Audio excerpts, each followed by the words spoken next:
Hello everyone, welcome back. Today we're stepping forward with two exotics that not many players tend to pivot to when using the Arc setup, and truthfully, I have no clue why. Eternal Warrior and Symmetry are a sleeper combo that many players need to stop avoiding and actually give it a try for once, as it provides the same amount of firepower and utility as Heart Image Light and Thunderlord.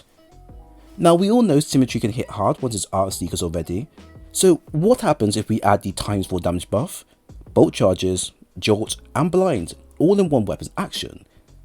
You get a build that might actually shock you. So let's dive right in with today's fun build. Starting with the exotic armor, Eternal Warrior, with its exotic effect, Resolute, it states, Arc Final Blows grants an escalating damage bonus with arc weapons. While using Fist of Havoc, activating your super grants an overshield. A Final Blows extends its duration. When it ends, gain a damage bonus to your arc weapons. Eternal Warrior is a great exotic to have if you want to solely use an arc weapon of your choosing.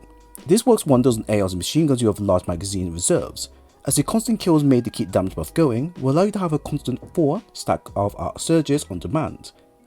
On top of that, even if you do lose it, using your super will grant you a full stack again once your super is over. So in many ways, I can remove any arc surge mods I have applied, thus freeing my damage section up to explore elsewhere. Our second exotic is Symmetry, with its exotic effect, Revolution and Dynamic Charge, which states, if this weapon fires full auto and has an alternative weapon action, swap to Arc Seeker mode, Arc Seekers track towards combatants you target. A Final Blows and precision hits build up Dynamic Charge, a swap into Arc Seeker mode increases damage and partially reloads the magazine based on the number of charges. One of the strongest scouts to use in PvP, the following is even more better when using PvE and used with additional buffs along the way. I have found that the Arc Seeker mode hits incredibly hard when fully maxed out, and even with no buffs applied, it does what is needed. Applying Eternal Warrior's ×4 weapon buff and Stormkeep bolt charges, you get a weapon that hits hard as a machine gun when going full force. It's actually quite impressive with how much damage it does, as you can solely just rely on just a weapon from start to finish without even needing to touch your heavy at all. That should say a lot about the weapon when compared to other arc weapons of this type. For aspects and fragments, we have the following. A Stormkeep, where casting your class ability will grant you and allies a moderate amount of bolt charges over time. At max stacks, you can use your weapon to activate them. Knockout, where critically wounding a target will increase your melee damage and start regaining your health. A Spark of Ion, where defeating jolt targets creates ion traces. Spark of Discharge, where arc weapon final blows have a chance to create ion traces. Spark of Shock, where arc grenades jolt targets.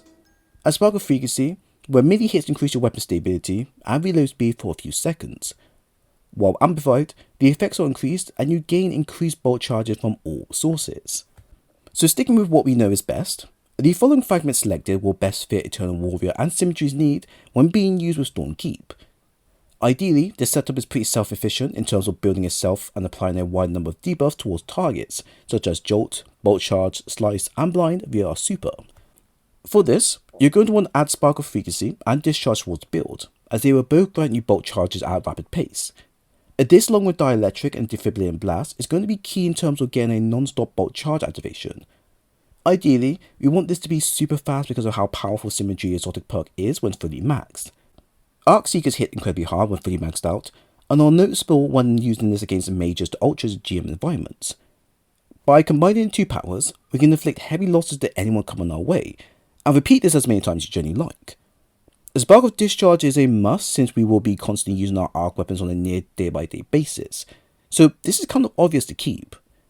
A Spark of Shock though is debatable, as it's good on a select few grenades in game, but can be removed as it's not always needed. Unless you need an extra source of jolt, you could potentially remove this fragment and swap it out for Spark of Magnitude, which depends on the grenade being used, a Spark of Amplitude, if you want the extra overpower, or even Spark of Brilliance, which can be paired up with our super that can blind targets naturally, or even Photonic Flare seasonal mod. This is the only fragment in the set where you do have free reign with picking something else instead, as like I mentioned, Spark of Shock is good, but generally not always needed. For the mods and stats, both Resilience and Discipline will be the two stats to invest in the most, and are the usual stats to invest in. Resilience at tier 10 will be giving us a 30% damage reduction and a 22-second cooldown when using rally barricades.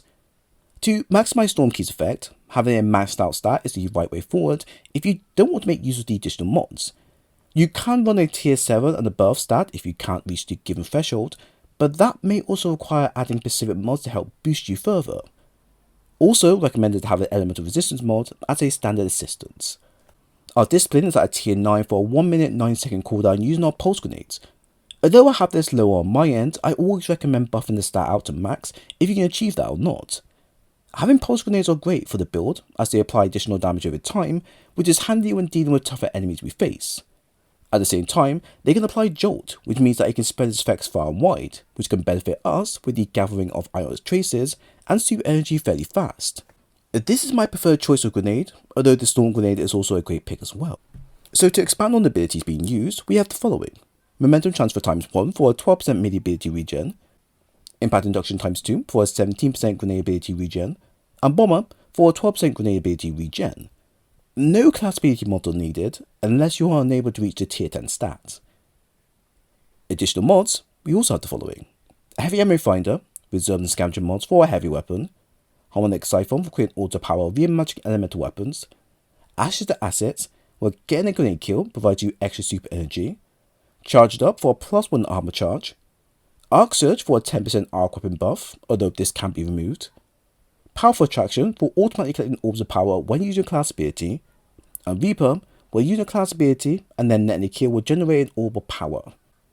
Although this can be replaced with time dilation instead. As we have covered our exotic primary weapon, I will then advise you to pick some super weapons for the build. What I recommend are all optional, so please keep this in mind. Our secondary is the Core with Vorpal weapon and Slice. Considering we are using our class ability extensively, having a weapon with Slice is going to be great and beneficial when dealing with bosses and mini-bosses alike.